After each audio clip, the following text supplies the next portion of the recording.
सरकार, आपसे कहना चाहते हैं हम लोग, साला कमा के हिंदुस्तान के गरीब लोग जो है टैक्स भरते हैं, हिंदुस्तान सरकार को देते हैं, और सरकार जो है उन पैसों से कोरोना पीड़ित को विदेशों से लेके आती है और हिंदुस्तान के लोगों को भूखा मरने के लिए छोड़ देती है। आप लोग विदेशों से जहाजों में भर के कोरोना लेके आए और उस वजह से इस देश के गरीब लोग, गरीब मजदूर परेशान हो रहे हैं। हैदराबाद में मजदूर फंसे हुए हैं, मुंबई में मजदूर फंसे हुए हैं, पूना बेंगलुरु में मजदूर फंसे हुए हैं, दिल्ली में मजदूर फंसे हुए हैं, हरियाणा में और देश के हर एक राज्य में मजदूर फंसे हुए हैं। उन मजदूरों की क्या गलती थी? विदेश में फंसे हुए लोगों के लिए आपके पास समय रहता है। आप एयर इंडिया से लेके इंडिगो, स्पाइस जेट से लेके विस्तारा एयरलाइंस को आप विदेशों में भेजते हैं और वहां से कोरोना भर भर के इस देश में लेके आते हैं और इस देश के गरीब लोगों को समस्या होता है।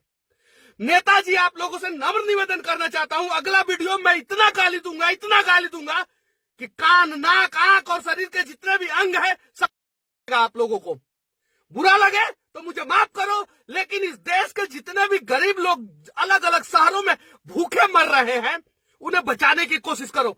हमारे पास अभी कुछ देर पहले हैदराबाद से फोन आया था, वहां पे 9 लोग जो है एक फ्लैट में फंसे हुए हैं, उनके पास खाने के लिए नहीं है। उन्होंने अपने किचन का फोटो हमें सेंड किया है। आपके पास इसे देखने के लिए समय नहीं होगा, लेकिन चीन में फंस गए, बचाएंगे हम। ईरान में फंस गए, हम बचाएंगे। इटली में फंस गए, हम बचाएंगे। जापान में फंस गए, हम बचाएंगे। लेकिन भारत में फंस गए, उनका क्या? किसने कहा था इन्हें कि भारत छोड़ के विदेशों में जाओ? और लालच की वजह से ये साले विदेश गए थे, और ये सालों की वजह से जो है ये विदेश से कोरोना भर भर के लेके आए। इन सालों की वजह से भारत के जो है मासूम लोग फंसे हुए हैं, आज अपने घरों में बंद है। हम भी अपने घरों में बंद है, लेकिन इंसाफ सबके साथ होना चाहिए। जो विदेश में है उनके लिए आपके आंखों में आंसू आते हैं, और जो भारत में मर गए भूखे उनके लिए क्या? 1,70,000 करोड़ का राहत पैकेज नहीं, आप 100 लाख का राहत पैकेज घोषणा कर दो। लेकिन जब तक देश के लोगों के साथ आप खड़ा होना नहीं सीखोगे, तब तक जो है इन राहत पैकेजों का कोई मोल नहीं। मैं सिर्फ और सिर्फ किसी एक पार्टी को नहीं बोल रहा हूं, मैं देश के तमाम नेता, देश के तमाम बुद्धिजीवी लोगों के बारे में बोल रहा हूं। भारतीय टीम के तमाम क्रिकेटर, आप लोगों को स्टार हमने बनाया है, लेकिन कोरोना महामारी के बीच में आप लोगों ने 1 रुपया का अनुदान जो है लोगों को नहीं दिया है।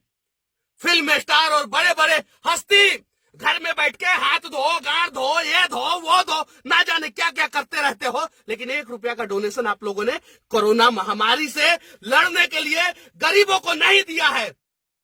आपके पैसे की जरूरत नहीं है और हमें नहीं चाहिए, लेकिन सरकार, आपसे कहना चाहते हैं हम लोग, साला कमा के हिंदुस्तान के गरीब लोग जो है टैक्स भरते हैं, हिंदुस्तान सरकार को देते हैं, और सरकार जो है उन पैसों से कोरोना पीड़ित को विदेशों से लेके आती है और हिंदुस्तान के लोगों को भूखा मरने के लिए छोड़ देती है। इनको किसने बोला था विदेश जाने के लिए? विदेश जाने से पहले ये साले क्या भारतीय सरकार से पूछे थे कि हम विदेश जाए कि नहीं जाए? विदेश तो चले गए। जब समस्या होता है तो मोदी जी बचा लो, जब समस्या होता है तो मोदी जी बचा लो। सालों, तुम्हारे वजह से 130 करोड़ लोग जो है आज इस देश में परेशान है, अपने अपने घरों में बंद है। मेरा एक दोस्त है जो बिहार और झारखंड के बॉर्डर पे अभी एकदम से लॉक्ड हो चुका है, उसके पास खाने के लिए कुछ नहीं है, उसे समस्या हो रहा है।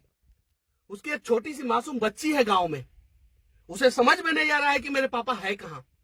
उसकी एक बीवी है जो 2 दिन से खाना नहीं खाई है, लेकिन ये एहसास जो है वो न नरेंद्र मोदी को होगा, न राहुल गांधी को होगा, और न इस देश के 543 सांसदों को होगा। कुछ करने की जरूरत नहीं थी देश के नेताओं, आप लोगों को। जितने भी सांसद और विधायक हैं वो अपने अपने क्षेत्र के लोगों को बचाने के लिए सिर्फ और सिर्फ एक एक बस की व्यवस्था कर देते, और एक एक थर्मल हीट डिटेक्शन मशीन, जो इंफ्रारेड मशीन है, जो यहाँ पे लगाने से पता चलता है कोरोना इसे है, तो फिर विदेश से भर भर के क्यों लाए? और देश में जिसको कोरोना नहीं है वो साला भूखा मर रहा है।